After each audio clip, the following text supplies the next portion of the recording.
like, I know I'm supposed to be a Lotus stan, and I know I'm honestly supposed to be impartial, but I love Bucky's. Like, they are just outright such a fun team to watch, and when they play like they did in the early game, it just makes my heart so warm to feel that these guys genuinely have it in them to win a game. It's the curse that will never allow them to win. But we are in picks and bans, as we are getting Yone, Ivern, Vel'Koz all banned away. Udyr, though, technically still available.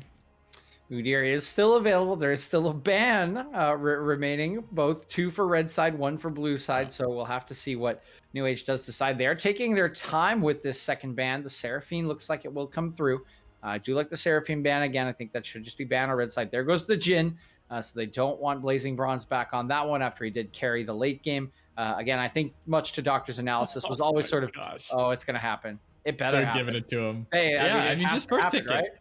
There's no point. Like, Array's just an alpha Chad running at you like he's Udyr, and he quite literally is. So give him the champion, please. I fully expect that to be first picked. But now the question is, what does New Age respond with? There it is. New Age, though, have to come up with a response. They banned away the Hecarim. They weren't willing to handshake Udyr Hecarim in either direction. So now they have to figure out what they want to do with it. And Skarner, classic, right? Just go with the Impale, make the enemy pay the QSS tax. Yeah, I mean, Udyr versus Udyr Light, I guess. Interesting trade for New Age once again. The Thresh does come back in for Chasers, so we'll get him back on Comfort. But I mean, I'm fine with you picking the jungle counter into Udyr, but there's just really not a counter to Udyr, besides the clock in the game is really the only counter to that champion. And Skarner does a lot of similar things to Udyr, but he just does them a little bit worse. He clears a little bit slower. It's more conditional based on his spires.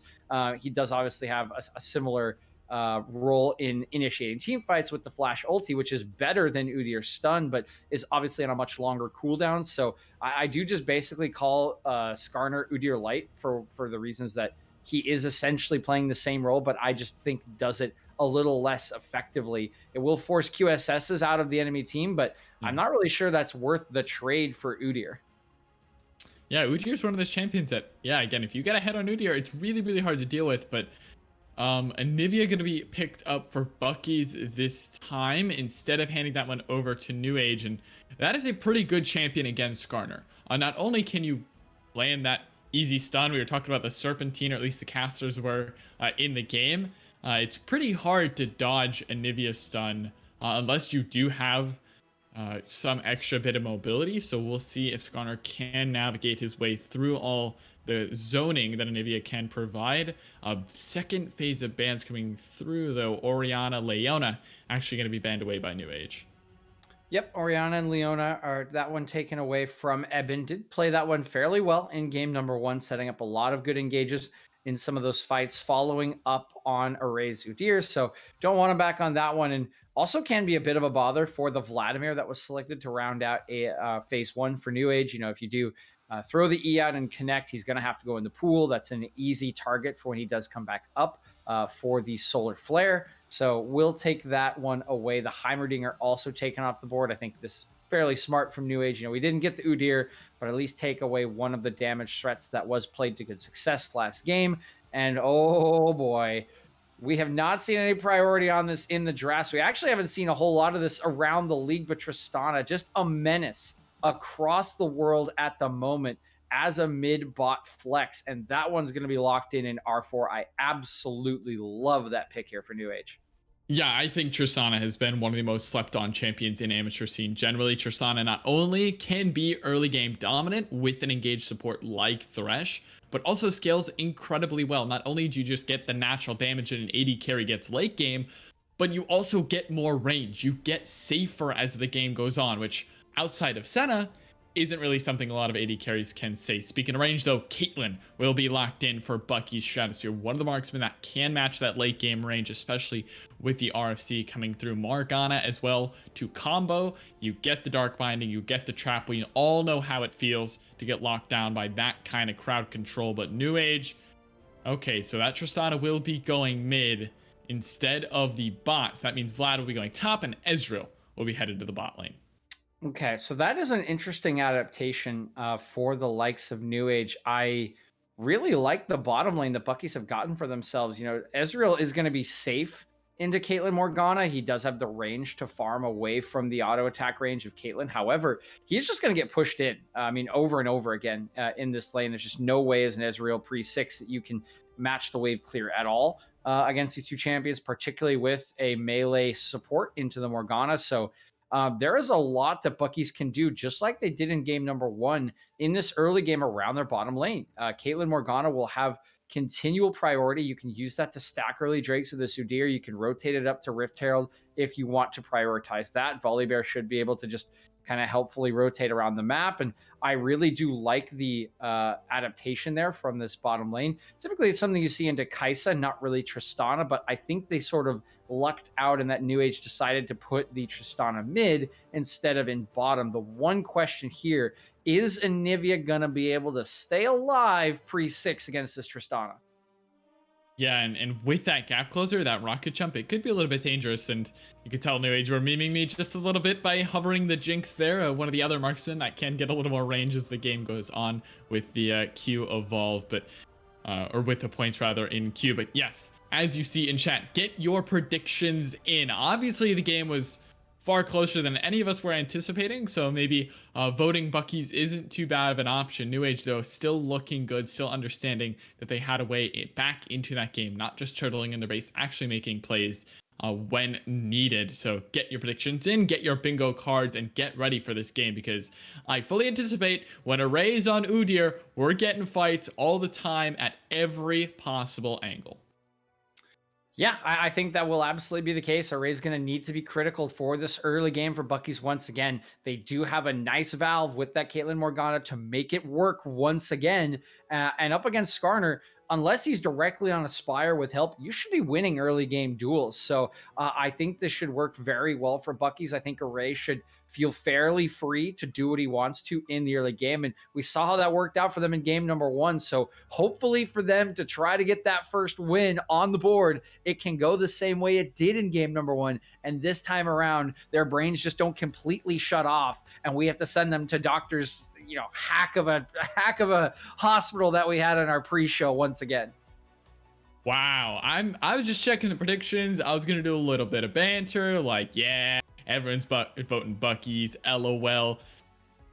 Their crits in chat has voted 15,000 channel points on New Age. I've never even gotten there, and I work for this organization. Like, this man is going all in. Crits, you're riding high, my friend. A high baller indeed. And to be honest, with the way that draft went, I'm not sure that I agree, to be honest. I really like what Bucky's got. They got the Anivia, they got the Udyr, they got the Kate Morg bot lane. Feels real good. I'm going to be honest. If you're Bucky's Stratosphere right now, it feels like they have a lot of angles. The biggest question to me is the Skarner and the QSS tax. Is that going to be a problem? I don't know. Do you favor a Skarner pulling in an Udyr to your team? Does he ever die, or is that just a bad idea? I think he can die. I think there's enough CS with the Thresh and enough burst on the Tristana to take him down. I don't think, ulting him is the best idea, if I'm being honest, but I do think he can die. We just saw the Udyr buy so much time when you do try to burst him. Again, I think it's a little easier with the Trist, potentially with the Ezreal this time around. You only had a Jhin last time, reload mechanic. If you're not on 4-shot, going to be a little harder to burst that champion out. So I think he could find himself dying a couple more times if he does get ulted, but still not going to be your primary target. And I agree with you. I like Bucky's draft a lot. Yeah. I think it sets up pretty well. I don't think New Age's draft is particularly bad. I think they gave up some power picks once again, which is a little unfortunate, but they can scale into this game. They've got a Vladimir that should be fine in top lane. They have a Tristana mid that is going to have a ton of siege pressure and will get strong for late game. Ezreal's the same way. This champion can do a ton of damage before fights as the game goes on. He will be hard to lock down with this Udyr. He can stay at range away from Anivia. So I think there's things to work with there from New Age. The ultimate question is going to be, can Bucky's execute? Because we've seen good games from them. We've seen good drafts from them, but it just doesn't seem to matter once the clock strikes 28 minutes or so. Yeah, someone flips the switch in our operating room here at Excellency Heavy, and Bucky's get the notification. No, no, no, no, no, no. You're not allowed to win. But uh, jokes aside, memes aside, New Age actually have to push for playoffs here. So I do want to break down specifically what New Age needs to do to win this game.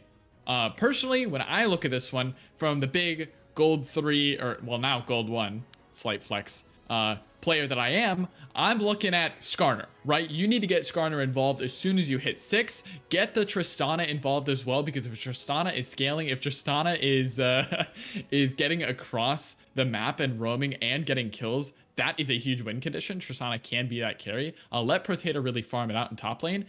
But I'm curious whether you agree or not. Like, is this focus on Altruist? Do you put this game on his back to then push for that playoff position? Or do you think they just need to come together, group up for objectives, and sort of let this Udyr chill out in the early game? I think grouping for objectives for New Age is a little bit hard in the early game. I think they lose those 5v5s if Anivia has time to get set up, if Caitlyn has time to get set up. I do think getting to objectives early is a critical part of this game. Caitlyn wants setup, and Nivea wants setup time to get around those objectives. And if they have it, it's really, really scary. If you get there first, it becomes a lot harder for them to get that set up. You can potentially jump on them. But I think the game plan should be use the Tristana in the early game as a gold and objective valve. While pressure is going to be in bottom lane for Bucky's, you should have a ton of priority in mid lane with this Tristana to do what you want to do around the mid jungle, top or bottom side. Most likely top, considering the bottom lane for Bucky's. Later on in the game, your fallback is really this Vladimir. And so I am looking at Slim Kim, or excuse me, Blakey here Potato. in the top side. Potato, yeah, thank you. I'm looking at Potato here in the top side. Thank you, Necrox, for bailing me out there. As the late game win condition, despite all of the good drafting from Bucky's, they don't have a lot of ways to slow Vlad down. He can just go under the Anivia wall. He can go through the traps. And I don't think a Morgana Black Shield is going to save Caitlyn's life later on in the game. So I think that's your escape valve later in the game. But in the early to mid game, you should be using priority to try to get picks on this Skarner away from the Udyr, away from the bottom lane, and do try to let Tristana get a little bit ahead and snowball some gold so you can get to a stage where the Vladimir can team fight. And before those QSSs come through, before the taxes are paid, both 50 seconds left on spectator delay at heart-to-heart, Buckies. Yes, you're in game. Yes, everything has looked bad for you, but trust me, you can win this one. You got it. I believe you've got everything you need to pull this one out and make Papa proud. I'll see you on the Rift, Buckies. Good luck. To the Stratosphere!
seconds until minions spawn.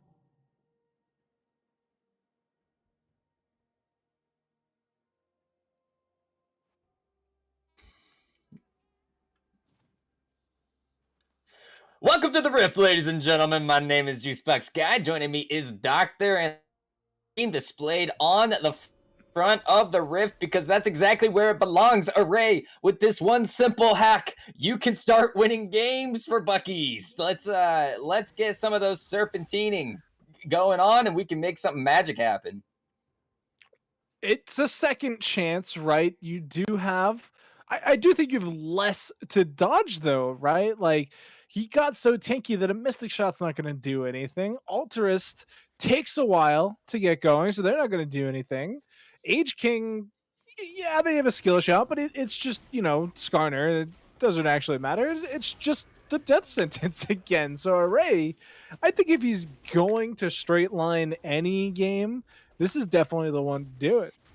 Right, and that does hurt me from a spiritual place, but it is what it is. Like, yeah, definitely. You do want to straight line it straight at Alterist, straight at Blazing Bronze. Yeah, they're gonna jump away from you, shift away from you, but at the end of the day, okay, Silver, come on, guys, this is simple stuff. Don't trade with Alterist level 1. You're not gonna win. But anyway, or with Tristana, but in any case, yeah, like, you want to get those gap openers out of the way as quick as possible and then blow them up the second you get on them again, because you will be right back on them. So yes, I agree with you. They should definitely be straight lining it in this very specific situation. But as a rule, if you want to climb in League of Legends, you gotta serpentine these. Yeah, it can be a little tough in these days. Here comes Array, and all right, he's got the jump. Actually, they should have known he had the jump. He jumped in level 1 on the Silver. Oh my goodness. Flashback onto Altars. I don't think they have any chance of getting the kill here, but he is getting on. Whoa, no way. Array comes away with first blood, and Age King is forced to flash as well. Altars, you just walk away. Just walk away. They died with flash available. They just they just completely disrespected the gank continuing. Like, yes, all right, you get flash bear slaps, that's fine, you survive that, but to then go aggressive because you think you have the assistance of Age King and you think you have the damage with Ignite, you need to remember you're a level 2 AD carry. You're actually worthless. Ooh. And as I say that, they're gonna egg form Spurge, it seems. No, he got away. Didn't even flash. Oh yeah. So remember, level 3 AD carry, worthless. Wait till like level 5. Let's wait till about level 13, then maybe you'll be a part of the game. True. I think, yeah. All right. 80 carry lives a hard life, but in any case, yep.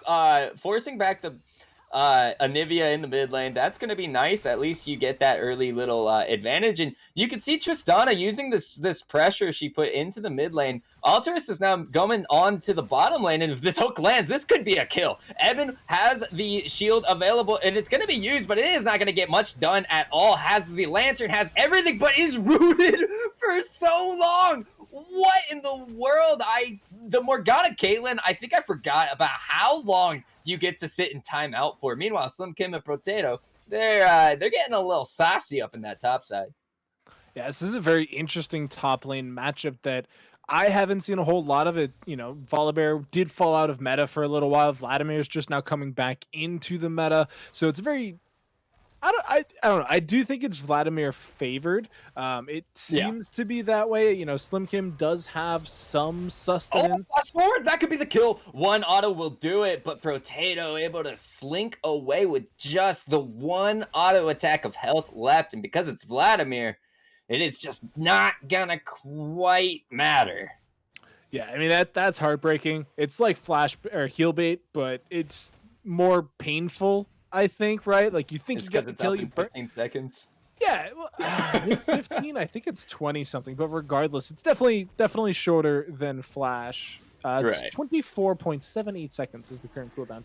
But regardless, it's painful. Yeah, and so you do have the Hex Flash on Slim Kim, which is interesting. I don't think I've ever seen a top laner outside of Set run it, but Silver Spurge getting a little bit more attention than normal. Yeah, Silver Spurge still does have the flash, able to run away, but lands the hook for Chaser, and there's Egnivia. Array's here, but Array really needs to back away. I don't think that he has any shot of actually getting onto Chaser. What? Okay, yeah. Alterist able to flash forward, finish off the kill on Silver Spurge. Yeah, okay, so actually I think that Array played that really well then. Got some extra resources out of Alterist in the mid lane. Yeah, Alterist definitely thought they had the kill though, right? Like they reset with the jump. They were going forward aggressively, thinking they had what they needed. This is a lot. Slim Kim has the ultimate. You know, he can jump in, Stormbringer ready to rock. But no, I think that was the right choice to back away. Man, Array is hyper aggressive. They know they're there though, right? Like the collapse is incoming. Array seems to be going a little over aggressive, I would say. Yeah, it's a 4v1, and Array is gonna try to throw his best gross score impression on, but I don't think. Oh, still alive. I think he's actually out. This is, well, this depends on just, who.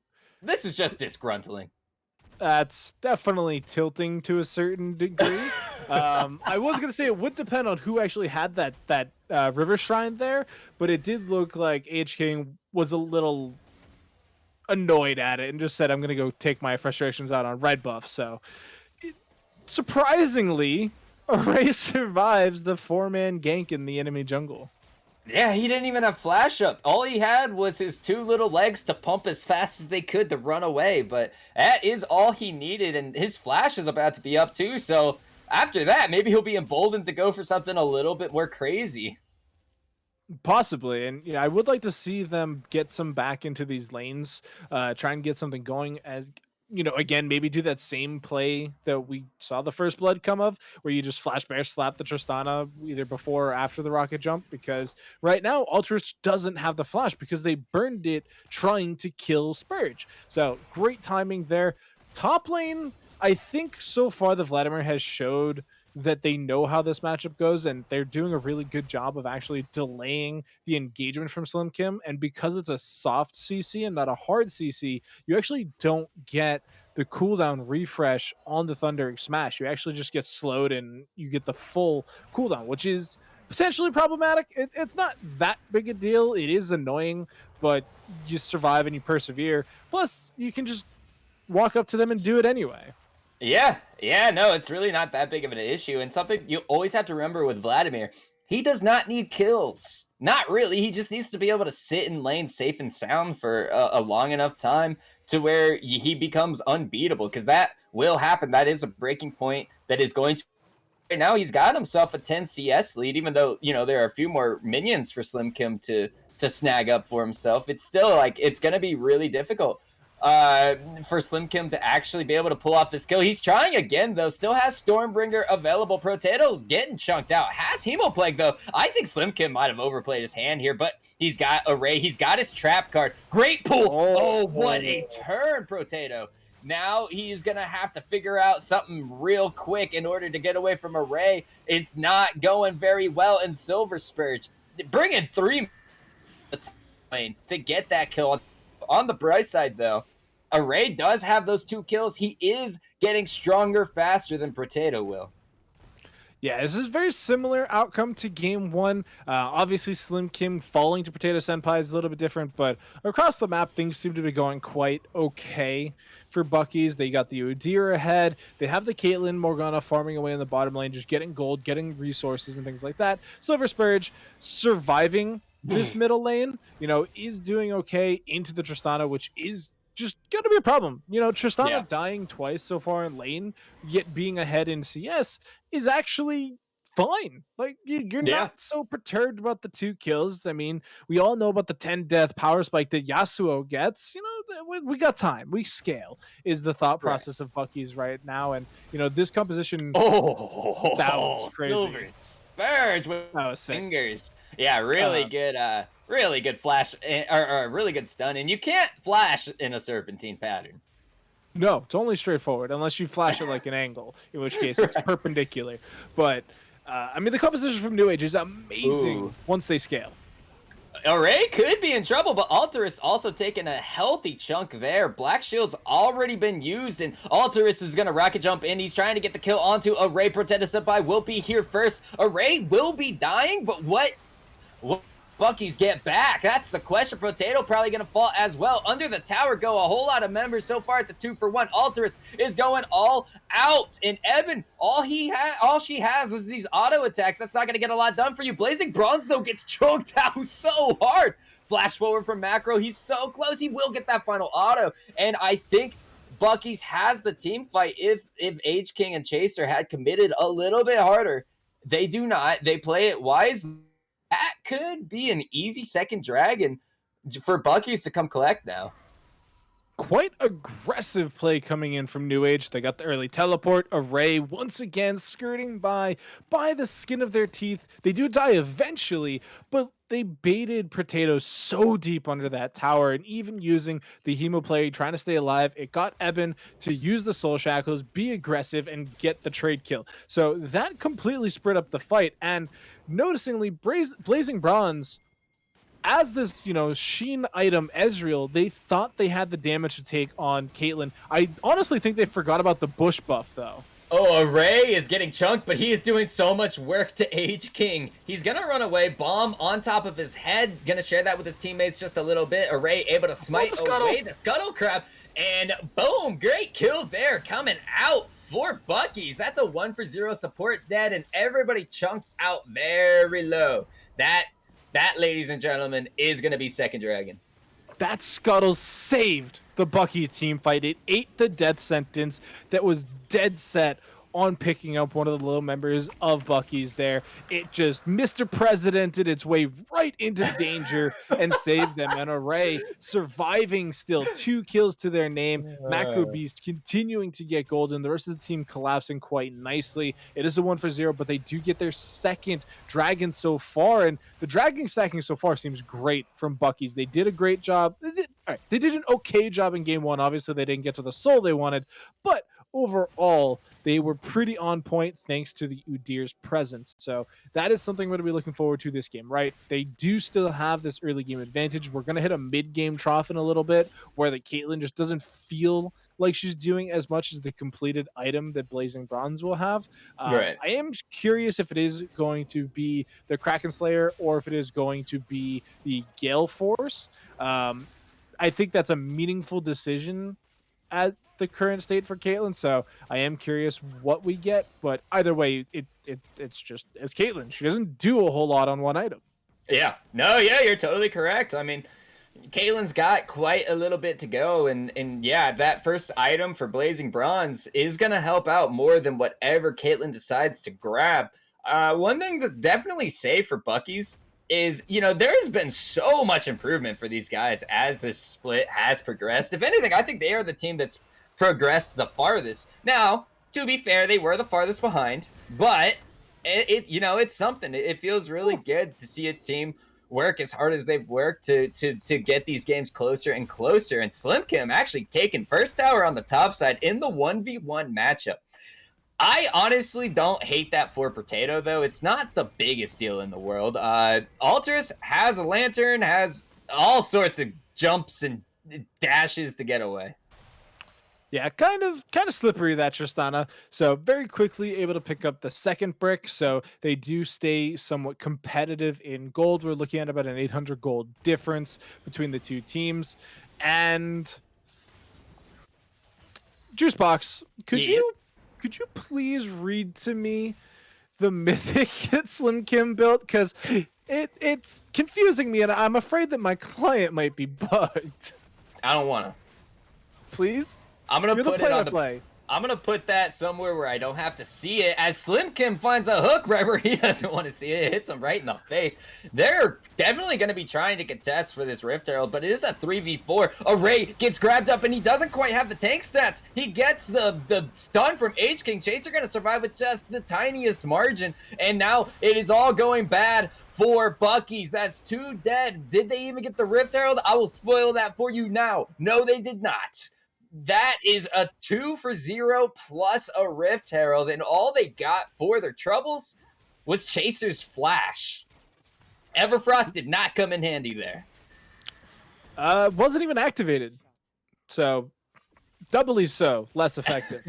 That is a tough team fight to lose, because like you said, it was that 4v3 situation. Chaser not needed in the bottom lane. It's an Ezreal. They're totally fine with just hanging out by themselves, and they don't need a mythic. They can get the much cheaper Essence Reaver to be, relevant here in this mid game. And we do see the Gale Force come out from Acro Beast, and there's an argument to be said that Essence Reaver Ezreal is still more useful than Gale Force Caitlyn for the next couple of minutes. And they are going to have this next dragon in a minute 15. It is the Cloud Drake, so not the biggest one, but it's still something you want to keep away from New Age. And so with so far things seeming to fall out of Bucky's hands, they had that 800 gold advantage. Now they're down about 800. The numbers are changing. I had to do math real quickly. Yeah, I understand. But this is a tough thing to see, and I don't know if they actually have the utility right now to actually fight for this dragon. You can see them posturing quite nicely for it. Obviously, Array first one there. He's the Udyr with the chem tank, just lightning quick, lightning McQueen. I don't know about this one, Slim Kim. Hemoplague is available for Potato, and I can't quite tell if it was expended. It was flashed away from by the Volibear, so Volibear gonna be safe and sound. But I think Potato Senpai came into this one with something to prove. Yeah, game one, very rough for Potato. Just simply not a good game. Was 1-6 at one point. Obviously, did some good late game shenanigans and found a bunch of shutdowns for themselves, but they've now completely kind of turned that on their head. They're 2-2-3. They're looking very strong on this Vladimir. And even though they lost first brick, which was kind of a concern, they're coming back nicely. They're ahead 3 waves worth of CS. They're, being a menace to draw resources away from the rest of the map. And because of that, this teleport is available. Oh my gosh. Alterous just got chunked so hard. For basically nothing. Slim Kim and Potato are having a spar on the top side, but I think we care more about the battle on the bottom side. Age King is snared up, and boom. That is an easy kill. Good first grab, but Array, what are you doing? Slim Kim trying to make the difference here, but just gets blown up by the duo 80 carries. Now Macro be stuck in a hard place with a whole bunch of people with shooties. Potato, he's still alive. Finally, Silver Spurs will be able to pick that kill up, and maybe they can get a second one back on Alterous. Nice. Good electrocute proc. Agnivia is getting destroyed with Evan. Oh no, Evan, walk away, my friend. That's clean ace, and that means that's probably going to be this tower plus the dragon for the side of the New Age. Assuming Skarner wants to go take it, though. I guess Udyr's coming in pretty hot, but they have the numbers advantage. Yeah, Age King, though, topside, doesn't seem too perturbed about it. Dragon and everything else is just kind of a moot point at this point. I think what we're seeing so far is New Age. The kills they're getting, they pretty much all are going to where they need to be. Yeah. I mean, everybody has a kill at this point. Skarner has 1, Thresh has 2, but I mean, they're pity kills, right? Hashtag supports matter, hashtag junglers matter. Everybody's seen the LEC Twitter. We know it might be a thing, but largely they have the 415 Ezreal, who Blazing Bronze is getting started so much quicker than game 1, and it's just as problematic on this Ezreal, who does a bajillion damage, especially on this 2-item spike. They're going to be completing that Mirror Mana very soon, and the rest of the team is going to keep scaling up as well. I mean, Tristana, they talked about it on the pre-show, the analyst desk, just her range gets bigger, her attack speed gets bigger, she's super safe. That's less safe. That's a pretty solid pick, and with the flash forward from Udyr, it will be secured. Ace in the hole is going to be what finally grabs it up. Array, though, you got to learn how to dodge these Ezreal poke, because it is blowing you up, my dear friend. Now, Array will be alive. He will be fine, and in the grand scheme of things, it's a 1-for-1, or it's a 1-for-0. Slim Kim, though, I don't know if you win these fights anymore. It's definitely back.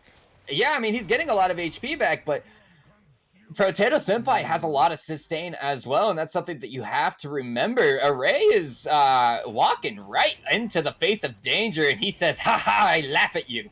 He's trying to kill off Chaser. He's hitting H-King. He's grabbing everybody. And he is being a real nuisance. Chaser just gets destroyed. Now, Potato Senpai and the Slim Kim fight. Potato turns around and he's like, this is more than I bargained for. So he's going to skedoodle out of town. But Ace in the hole, the second time it's been used off cooldown, will get that kill. Array with 1 hit left. Woo! Macro Beast still laying down the damage, and Macro Beast does hurt. You have to watch out for that damage that it will be applying. Alterus, though, run all the way back from base, and as my vocal cords continue to be strained, so does this fight continue to happen. Alterus is not looking to end this. He's on to Macro Beast. Macro Beast is taking pot shots everywhere. They could maybe get the kill, but no, Ezreal's going to jump over the wall and grab that one. Now, Evan, well, that's cute. Blazing Bronze is showing us both sides of the Ezreal, right? The one where you land every single skill shot and you do 1 billion damage. The one where you hit 0 skill shots and do 0 damage. And finally, the most important one, the one where you hit 0 skill shots and do 1 billion damage. It's the perfect trilogy of Ezreal, all in that one team fight juice box. And after what seems like forever, they're actually rewarded with a Baron of all things. Oh, Silver Spurge is just destroyed by Potato Senpai. Now, Array wants to make something magic happen, but he says, all right, Slim Kim, I'm going to leave you best wishes, but I'm headed to the bottom side.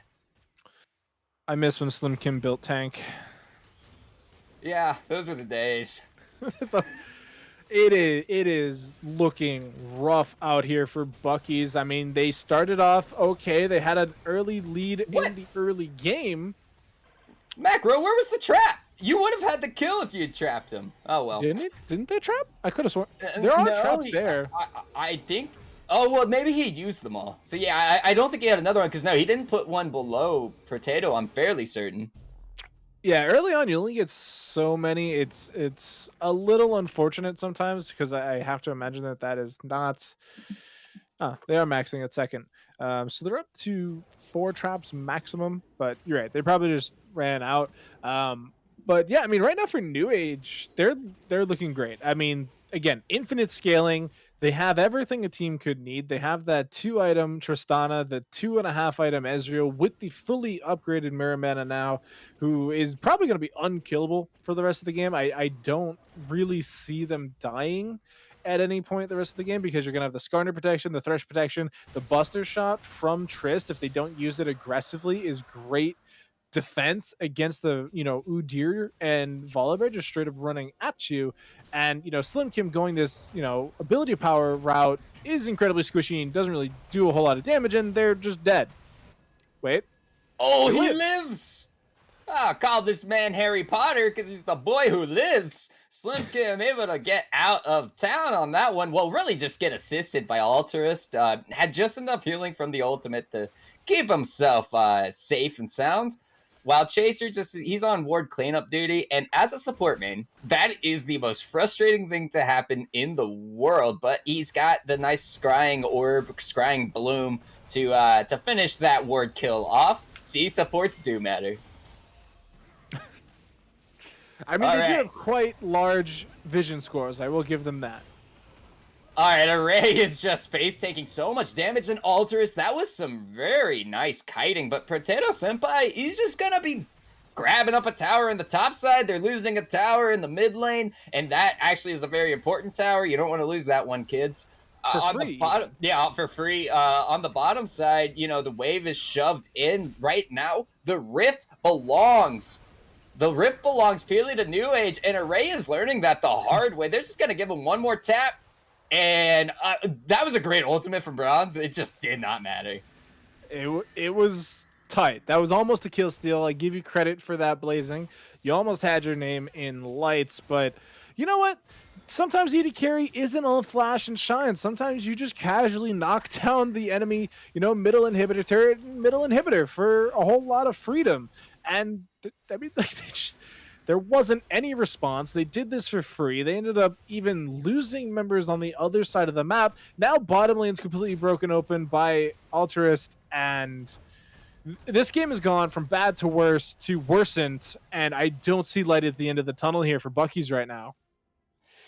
Oh, yeah. I mean, I don't know.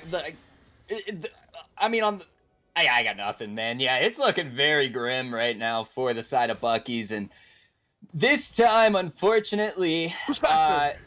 yeah, they're both pretty speedy. And H King, I don't think he's faster, but he was able to run away. I think Array's learning a little bit of oh, Altars is going in the 2v1. That's a big mistake. Macrobeast is trying to get the kill. It was so much closer than it should have been. Potato Senpai, that's why you built. He doesn't even have Merc Treads. He just got out of that trap instantly and killed Macro Beast for even attempting to try to stop him. But Silver Spurge, fortunately, for the side of Bucky's, is able to trade, and it's a 1-for-2 overall. That is honestly about as good of a case scenario as you could ever want. And I think it's funny to me, and I know chat can't see it on the whole Twitch channel thing, but Potato Senpai, after dying, pinged the Anivia ultimate like you would in solo queue when like it's an actual meaningful cooldown ultimate. But when it's the Anivia ult, it just makes me giggle because it's a 1.94 cooldown. It makes me giggle. Gives me a chuckle. I have a nice chortle. Yeah, I died, but I made them use their ultimate. Okay, you just take advantage of that. It's like, bro, it's 2 seconds on cooldown. Well, you know, and that's what I like about Potato, right? He checks all his boxes. True. I mean, if that was, Soul Shackles, it's a big difference. But I mean, overall, it's a they good habit to have. Exactly, and they don't lose anything for that type of play, right? Yes, Altars, into the kill there. Yes, Potato Senpai also died while using teleport, but they got the kills and they really beat Bucky's back into the base, right? Like if it's just Altars dying and nothing else happens, then they're able to clear out the wave, continue pushing it out a little bit, and make sure that they can maybe even get that tower down in the bottom lane, that tier 1 tower. But because Potato Senpai also followed up on the play, it really didn't give them another opportunity, and so they had to not only now wait for Eben to respond, but they also had to get Silver Spurge involved. Array had to come down and play, potential safety in case that Silver Spurge wasn't enough to do it. And so they largely don't lose anything out it as well. And now look at how long they're taking Bucky's to get through this jungle. Baron's gone. Yeah, and the worst part is Bucky's had to do that, right? They can't really take a fight. If they check into the waiting arms of New Age, they just get blown up. So it takes you forever to navigate anywhere because you're completely warded out. There are control wards everywhere. And they know exactly where you are because they have vision, even just trinkets. Look at the bottom side. Look at how many wards there are. That is lit up like a Christmas tree. It's a lot. It's a lot. They also have 36 ultimate ability haste off of these dragons, which means they have a lot of cooldown for this ultimate. Yeah. Array is, desperation coming out, but Potato, he's going to face tank into everybody. So Array gets to walk away with his head held high. He's like, see, guys, I got one. I told you I could do it. Potato Senpai gonna die for the 6th time this game, and I don't know. Are you seeing perhaps what we saw the last game going the other way? Are you asking me if New Age are going to throw? Yeah. No. All right. Well, Ray wants to prove you wrong. He is coming in hot, and with the ace in the hole layered on top, Ray is still going to lose. He gets the ultimate from Skarner, so he isn't even close. Now Slimkim has to flash away. Good black binding. And Chaser, that's another solid kill. Slimkim, though, on the bottom side of the map, gonna die for the side of Bucky's. And now, in the grand scheme of things, a 2-for-2 overall. One was a 2v3, or 2v2. One was a 3v3. I'd say Bucky's kind of celebrates that. Yeah, they lose their last inhib, but they're still getting their pockets lined with more and more gold. They need to get this Caitlyn to another item. So as long as they can make this hold right here, they can win this game, but it is looking pretty grim, and they just have to back off. You can't do that when you are standing under your last Nexus towers. You got to try something. Macro Beast does that and gets taught immediately why you don't try anything. Silver Spurge gonna run into the safety of his fountain, and the Nexus will blow in 30 minutes. New Age victory. I'm gonna put that on a poster juice box. Remember, kids, don't try anything because you get beat back into your place by somebody better than you. And I'm gonna print it, sell it, and I'll give you